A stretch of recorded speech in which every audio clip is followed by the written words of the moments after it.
कैसा रहेगा अगर मैं आपसे कहूं कि आज के इस वीडियो को देखने के बाद आपको घंटा फर्क नहीं पड़ेगा कि सामने वाला इंसान आपके बारे में क्या सोचता है, आपके बारे में क्या बोलता है, बल्कि आप अपनी मस्ती में मस्त रहने लग जाओगे।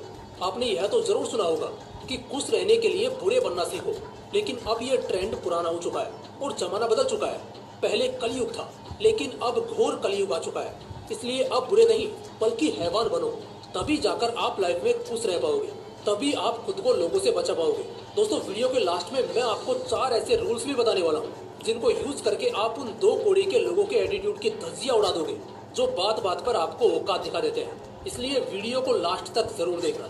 और हाँ, आप हैवान बनकर रहना चाहते हो या एक अच्छा इंसान बनकर, इसका जवाब आप इन दोनों कंडीशंस को जानने के बाद देना जो मैं अभी बताने वाला हूँ। तो सबसे पहले हम ये देखते हैं कि आखिर सीधा साधा और शरीफ बनकर रहने में क्या बुराई है। देखो, इस दुनिया के लोगों की एक खासियत है, जो लोग सीधे साधे और शरीफ होते हैं ना, लोग उनको ही सबसे पहले बलि का बकरा बनाते हैं। जिस तरह से जो पेड़ जंगल में सबसे सीधा होता है ना, लोग उसको ही सबसे पहले काटते हैं, क्योंकि उसको काटने में स्ट्रगल कम करना पड़ता है, उसको काटने में एफर्ट कम लगाने पड़ते हैं। और सेम यही कंडीशन शरीफ लोगों के साथ है, क्योंकि इनसे किसी काम को करवाने के लिए ज्यादा एफर्ट्स नहीं लगाना पड़ता है। इनसे पंगा लेने में किसी को ज्यादा सोचना नहीं पड़ता है, क्योंकि लोगों को ऐसा लगता है कि यार इसको तो खुद प्रोटेक्शन की जरूरत है, भला ये हमारा क्या बिगाड़ेगा। इस कारण ही सीधे साधे लोग हमेशा दूसरों से दब कर रहते हैं। किसी के एक बार कहने पर तुरंत उसके लिए काम करने के लिए रेडी हो जाते हैं, फिर चाहे उसका उस काम को करने में कोई बेनिफिट हो या ना हो। और वो इसी तरह से घुटन में ही जीते हैं। इनके साथ कोई गलत करता है ना, तब भी वो वहाँ से सुनकर आ जाते हैं। उनकी इतनी हिम्मत नहीं हो पाती है कि वो सामने वाले इंसान को बदले में कुछ सुना कर आ सके, और इस कारण वो ना चाहते हुए भी एक ऐसी लाइफ जीते रहते हैं जो उन्हें पसंद नहीं होती है, जिसमें उनको हमेशा एक तरह की घुटन होती रहती है। लेकिन आज के इस वीडियो को देखने के बाद आप इस घुटन से आजाद हो जाओगे, क्योंकि मैं नहीं चाहता कि मेरा कोई भी सब्सक्राइबर्स एक सीधा साधा बंदा बनकर रहे और लोग उसको अपने फायदे के लिए यूज करते रहे। अब हमने ये तो देख लिया है कि सीधे साधे लोगों के साथ क्या होता है, सीधा इंसान बनकर रहने में क्या नुकसान है।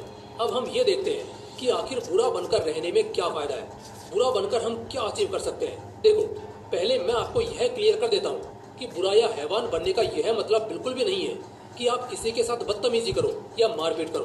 बुरा या हैवान बनने का मतलब है कि लोगों के हाथ की कठपुतली बनने के बजाय अपना मालिक खुद बनो, अपनी मर्जी से लाइफ जियो।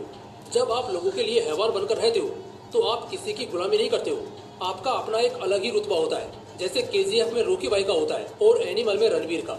लोग आपसे किसी काम के बारे में बोलने से पहले 10 बार सोचेंगे कि यार ये टेढ़ा बंदा है, कुछ उल्टा सीधा ना कह दे।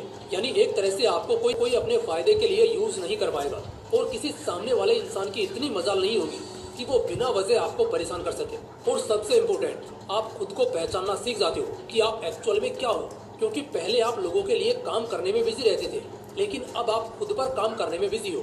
आप खुद को वक्त दे पाओगे, इस कारण आप अपने आप को अच्छे से जान भी पाओगे कि आपके अंदर क्या काबिलियत है, और आप उसको छोड़कर लोगों के तलवे चाटने में क्यों लगे हो। अगर आपने पुष्पा मूवी देखी हो तो पुष्पा में अल्लू अर्जुन का यही कैरेक्टर लोगों को सबसे ज्यादा पसंद आता है कि उसे किसी की गुलामी करना नहीं आता, वो किसी के सामने झुकता नहीं है, जो भी करता है अपनी मर्जी से करता है और अपने लिए करता है। जहाँ पर एक सीधा साधा इंसान किसी के लिए भी काम करने को रेडी हो जाता है, वहीं पर जो इंसान लोगों के लिए हैवान बनना सीख जाता है तो वह किसी दूसरे के दबाव में आकर किसी काम को नहीं करेगा। लेकिन जो इंसान सीधा साधा होता है वह काम करने की बात तो छोड़ो, वो उस इंसान के आगे भीगी बिल्ली बना फिरता है।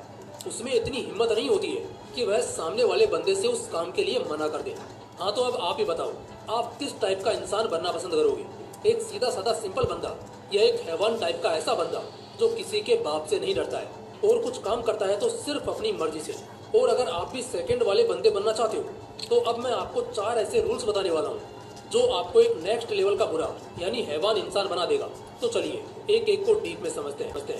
Rule number 1, learn to remain silent. खामोश रहना सीखो। साइकोलॉजी के अनुसार जो इंसान शांत रहता है, लोगों के सामने ज्यादा बोलता नहीं है, लोग उससे डरते हैं, क्योंकि लोग उस इंसान के बारे में ज्यादा जान ही नहीं पाते हैं कि उसे क्या करना पसंद है और क्या नहीं।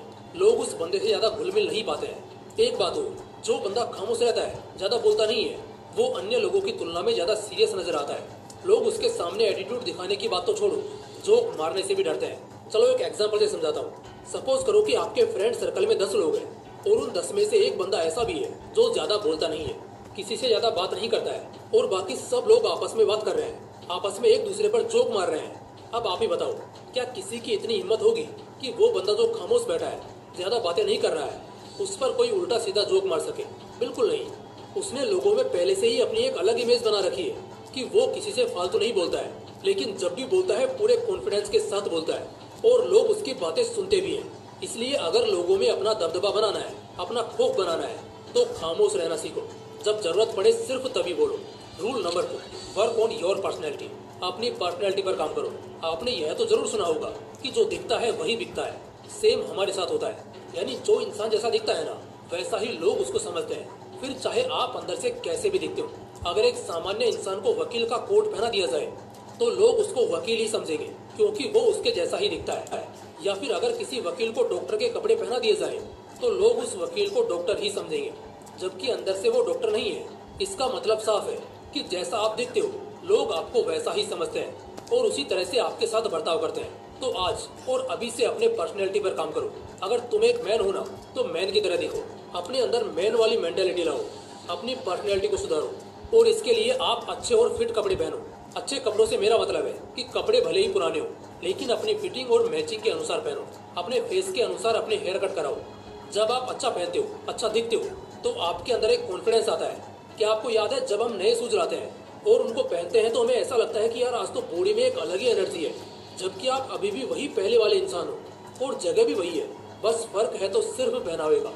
जब आप चीजों को अपनी फिटिंग और मैचिंग के अनुसार पहनते हो तो आपके अंदर कॉन्फिडेंस आता है, और जब किसी इंसान के अंदर कॉन्फिडेंस होता है तो वो किसी के बाप से नहीं डरता है, फिर सामने चाहे कोई भी क्यों ना खड़ा हो। और यही एटीट्यूड हमें अपने अंदर लाना है, ताकि लोग आपसे उलझने से पहले 10 बार सोचें कि यार यह बंदा थोड़ा अलग है। इससे उलझना ऐसा है जैसे उड़ते तीर को पकड़ना हो। इसलिए अपनी पर्सनैलिटी पर काम करो। रूल नंबर 3, लर्न टू से नो। लोगों को ना कहना सीखो। चलो आज मैं आपसे एक सवाल पूछता हूँ, उसका सच सच जवाब देना। आप में से कितने लोगों के साथ ऐसा हुआ है कि आपसे किसी ने कोई काम करने के लिए कहा हो और उसने 1-2 बार रिक्वेस्ट की और आपने उसे हाँ बोल दिया, लेकिन बाद में आपको पछतावा हुआ कि यार मैंने उसे इस काम के लिए हाँ क्यों बोल दिया? अपने दिल पर हाथ रखकर कमेंट में बताना कि आपके साथ ऐसा कितनी बार हुआ है कि आपके उस एक हाँ के वजह से आपको पछताना पड़ा हो, उसके काम को पूरा करने के लिए अपना टाइम वेस्ट करना पड़ा हो, और आपका उस काम से कोई लेना देना भी नहीं था, लेकिन फिर भी आपने उस काम को करने के लिए खुद को परेशानी में डाला। पता है क्यों? क्योंकि आप में उस टाइम पर ना कहने की हिम्मत नहीं थी। आप बहुत सीधे हो ना, इसलिए।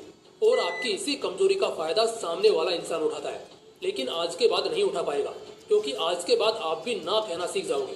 तो इसके लिए आपको क्या करना है? जब भी कोई इंसान आपसे किसी काम को करने के लिए बोले तो आपको उसे हाँ बोलने से पहले खुद से 2 सवाल पूछने हैं। पहला, क्या आप ये जो काम कर रहे हो इसमें आपका भी कुछ फायदा है? दूसरा, क्या आप जो ये काम कर रहे हो इससे किसी ऐसे मासूम का भला भी हो रहा है जो इस काम को करने में असमर्थ हो?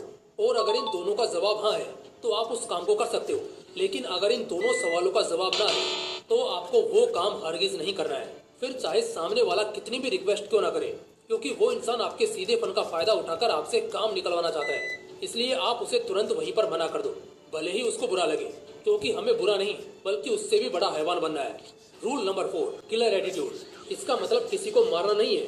किलर एटीट्यूड का मतलब है लोगों के इमोशंस के बहकावे में नहीं आना, क्योंकि जब सामने वाला इंसान नॉर्मल बातों से कंट्रोल नहीं होता है तो फिर लोग उसके इमोशंस के साथ खेलते हैं और 90% लोग यहीं पर मात खा जाते हैं। लेकिन आपको नहीं खानी है। आपको अपना एटीट्यूड ऐसा बनाना है कि उसमें दया भाव और इमोशंस कहीं दूर दूर तक नजर नहीं आए, तभी आप अपनी लाइफ में खुश रह पाओगे। अगर आप दूसरों के बारे में ज्यादा सोचोगे तो यह लोग आपको कहीं का नहीं छोड़ेंगे। आपको इन फालतू के लोगों के लिए नहीं बल्कि अपने लिए जीना है और अपनों के लिए ही काम करना है, क्योंकि बुरे टाइम में आपके साथ सिर्फ अपने लोग खड़े होते हैं और आपको सिर्फ वो करना है जो आपके लिए सही है, फिर चाहे लोग आपको शैतान बोले या हैवान। क्योंकि अगर आपको खुश रहना है, एक स्ट्रेसलेस लाइफ जीनी है, तो यह एटीट्यूड आपको अपने अंदर लाना ही होगा, तभी आप लाइफ में एक खुशहाल जिंदगी जी सकते हो। तो गाइस, ये थे वो 4 रूल्स जिनको अप्लाई करके आप लोगों के लिए एक हैवान बनकर अपनी जिंदगी को खुशहाल बना सकते हो, खुद के लिए जीना सीख सकते हो और लोगों के लिए काम ना करके अपने टाइम को वेस्ट होने से भी बचा सकते हो। तो ये वीडियो आपको कैसी लगी कमेंट बॉक्स में लिखकर जरूर बताना। बाकी अगर आपको वीडियो पसंद आई हो तो वीडियो को लाइक करने के साथ साथ चैनल को सब्सक्राइब भी जरूर करना। बाकी फिर मिलते हैं इसी तरह की एक और बवाल और इंटरेस्टिंग वीडियो के साथ।